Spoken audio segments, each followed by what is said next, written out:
25টি রাজনৈতিক দল out of 31 পিয়ারের পক্ষে। দিন, তারিখ, কর্মসূচি কিংবা দাবি সবই এক, কিন্তু ঘোষণা আলাদা আলাদা। প্রতিটা ভোটারের তাদের সিরিজ সংবাদ সম্মেলন করে ইসলামী দলগুলোর একসুরে কথা বলার এই দৃশ্য আলোচনার বিষয়বস্তু হয়ে উঠেছে জুলাই অভ্যুত্থান পরবর্তী বাংলাদেশের রাজনীতিতে। জুলাই সনদের বাস্তবায়ন, সংসদের উভয় কক্ষে পিয়ার পদ্ধতিতে নির্বাচন, গণহত্যার বিচার, নির্বাচনের সমতল মাঠ কিংবা জাতীয় পার্টি ও 14 দল নিষিদ্ধকরণ ইসলামী দলগুলোর দাবি অভিন্ন হলেও ঘোষণা কেন আলাদা? আর জুলাই সনদের বাস্তবায়নের আলোচনা যখন ঐক্যমত্য কমিশনে চলমান, তখন রাজপথের এসব কর্মসূচির যৌক্তিকতাই বাকি। এটি কি পরবর্তী ভোটকে সামনে রেখে নির্বাচনী কোনো জোট?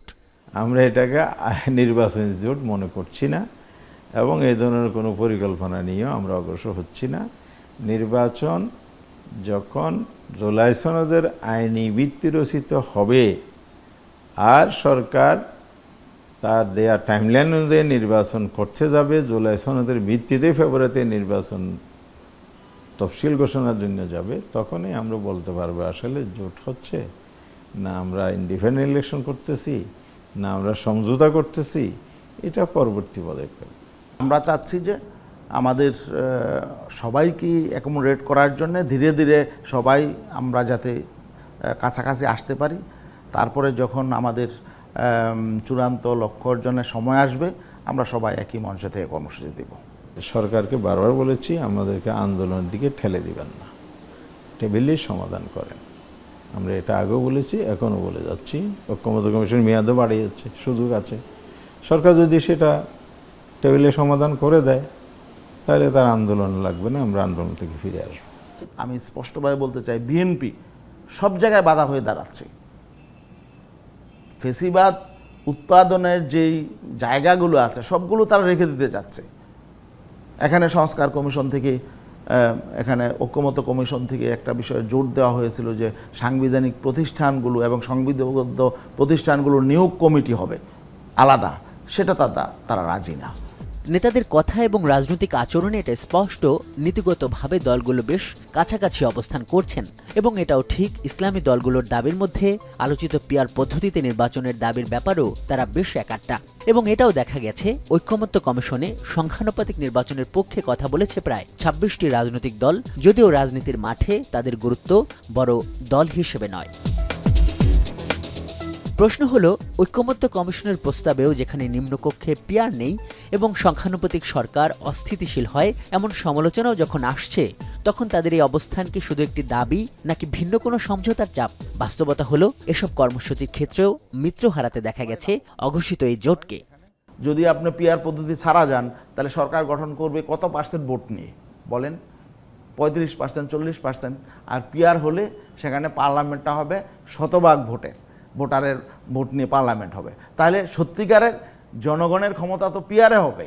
আমরা আপার হাউস পিয়ারের কথা বলেছি, কিন্তু হোল পার্লামেন্ট পিয়ার হলে এটা এই যে নেপালের মতো ঘন ঘন ইলেকশন হতে হবে, মানে সরকারগুলো আনস্টেবল হবে, ফলে রাষ্ট্রের পয়সা খরচ হবে, মানুষকে বারবার ভুগতে হবে। আমরা সেটা এই মুহূর্তে চাই না। আমরা মনে করি যে পিয়ারটা যেহেতু এক্সপেরিমেন্টাল, সেটা আরও সময় লাগবে, এটা হুট করে হয় না। কিন্তু আপার হাউস অবশ্যই পিয়ার হতে হবে। স্পষ্ট বক্তব্য, 51টি দেশে যে পিয়ার পদ্ধতি নির্বাচন হয় সেখানে কি সরকার অস্থিতিশীলতা আছে? সরকার পড়ে গেছে? নেপালের কথা বলা হয়, বোকাস কথা। নেপাল কোনো পিয়ারের কারণে পড়ে নেই। এটা তাদের জাতি গোষ্ঠীগত, তাদের কালচার, তাদের জাতিগত বিভিন্ন যে ক্ল্যাশগুলো আছে, যেটাতে এমপি দেখতে চান সেটা নেয়ালে একটু সুযোগ আছে। পদ্ধতির মধ্যে বিভিন্ন ক্রাইটেরিয়া আছে, শ্রেণীবিন্যাস আছে। আপনি যেটা বাংলাদেশের জন্য উপযুক্ত সেটা আগে নীতিগত একমত। আনুষ্ঠানিক কোনো ঘোষণা নেই, তবে এটা স্পষ্ট আসন্ন নির্বাচনকে সামনে রেখে কোনো একটা জোট কিংবা নির্বাচনী সমঝোতার দিকেই এগোচ্ছে ইসলামী দলগুলো। এবং এটিও দেখা যাচ্ছে রাজনৈতিক পক্ষগুলোর মধ্যকার এই নতুন মেরুকরণ নিয়ে প্রতিক্রিয়া দেখাচ্ছে বিএনপির এই নেতা বলছেন, গণতান্ত্রিক সংস্কৃতি অনুসরণ করেই রাজপথে এর জবাব দেওয়া হবে। রাজনৈতিক বক্তব্য হিসেবে কোনো দল মাঠে যদি সেই দাবি উত্থাপন করে, আমরাও গণতান্ত্রিক প্রক্রিয়ায় তার বিপক্ষে আমাদের যা বক্তব্য আছে সেটা আমরা রাজনৈতিক মাঠে ময়দানে দেব। ইতিমধ্যে আমরা দিয়েছি যে বাংলাদেশে নিম্নকক্ষে এবং উচ্চকক্ষে কোথাও পিআর পদ্ধতি আমরা চাই না। কেন চাই না তার পক্ষে আমরা আমাদের যুক্তি দিয়েছি।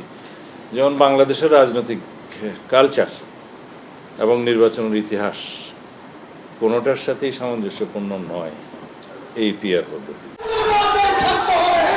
একদিকে আলোচনার টেবিলে অনৈক্য, অন্যদিকে একই দাবি আদায়ে রাজপথের কর্মসূচি।